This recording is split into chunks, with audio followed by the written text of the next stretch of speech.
Well, firstly, I suppose, a bit embarrassed by the whole thing that it actually happened. I was, of course, happy. Um, I was a postdoc student in Vienna uh, when I when I actually came to know from my wife, who hadn't told me before I was leaving because she thought, I might not go. So I quickly rushed back on her ninth month or whatever. So she did go through with the pregnancy on her own, which I think is not such a nice thing to do. But I was there in this hospital where my son was born. I didn't actually go into the room. I think because in India in those days, this is 1981, it wasn't particularly encouraged for the husband to go in. So my only feelings, therefore, at that time was of intense worry about my wife. And as I said, it's almost a guilty feeling, saying, I'm the cause of this, and I hope nothing goes wrong. And then when she came out of the whole thing and everything was fine, and it was quite a feeling to look at this baby and to think that I had anything to do with it. Somewhat like my feelings when the Slumdog author said I had something to do with it. Certainly this part of the work was very, very deeply affected by it. In fact, when I mentioned my first paper on this subject, which was the 1988 paper, that was entirely sparked off by my son, who, when he was 5, I had bought my first personal computer. And it was a fairly expensive piece of equipment, so I brought it home and I told my son, don't even think about it. This is a computer, it's very complicated and so on. So he used to stand and watch what's happening on the screen. In those days it used to be DOS, the operating system. And one day I was looking for a file, and you had to type DIR in DOS to find the file. And all the file names would sort of, rush by. And I couldn't stop it in time to look for the file I wanted. When I hear this little voice from the back saying, if you do dir/w/p, then they won't fly off the screen, they'll just come as a page. And so I kind of turned around a little bit and said, who on earth told you that? So he said, no, you did it last week yourself and you've forgotten it. So maybe children can do this on their own, it's innate.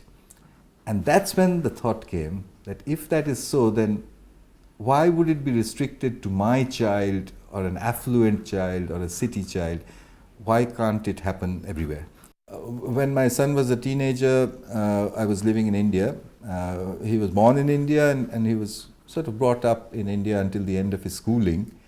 I honestly didn't have much of a problem during the teenage years, or before that for that matter. There may be several reasons for that. I like to think that one of the reasons which made me feel extremely happy was that in his school once, his teacher at a parent-teacher meeting said, I asked your son, who's your best friend? And he said, Dad. So, of course, as his father, I felt extraordinarily happy that this happened, in spite of the fact that he has so many little boys and girls who were his friends, that he thought I was a very good friend of his. Ever since he was very little, I used to take a day off every now and then to have an adventure. Genuinely so, it wasn't one of those dad takes son out kind of adventure. It was the kind of adventure I wanted to have, and I managed to convince him that he too wants to have. So typically something like, shall we buy some meat? And shall we get little bamboo sticks and some wood and then go into the woods, into the park, find a place, make a fire, cook the meat and eat it. As he became a teenager, of course, he became a little more distant, but our conversations continued to be about, about astronomy, about the galaxies, about computer science, about genetics, about whatever. We both read a lot of science fiction. We used to discuss a lot of that.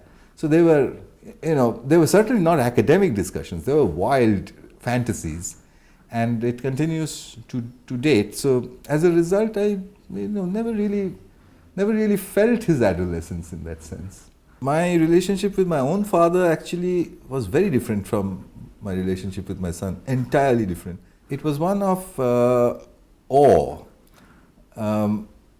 and I must explain this. My father was India's first psychoanalyst. He not only was he a psychoanalyst, he was one of the few people in India, in fact, the only one in those days, who was also qualified to train other people to be psychoanalysts. So he was an analyst trainer as well. And he used to therefore get patients in the house. And these were the days of Freudian psychoanalysis.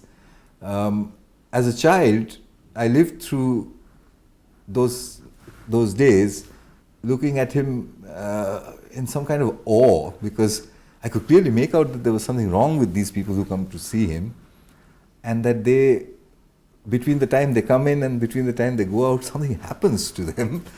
And how does he do that? We used to have long conversations about the way people think. So with my son, I have conversations about science, about technology. With my father, we used to talk about how people think and what really happens inside the brain when we think. And that's, I guess, I'm coming back to that subject now after many, many years.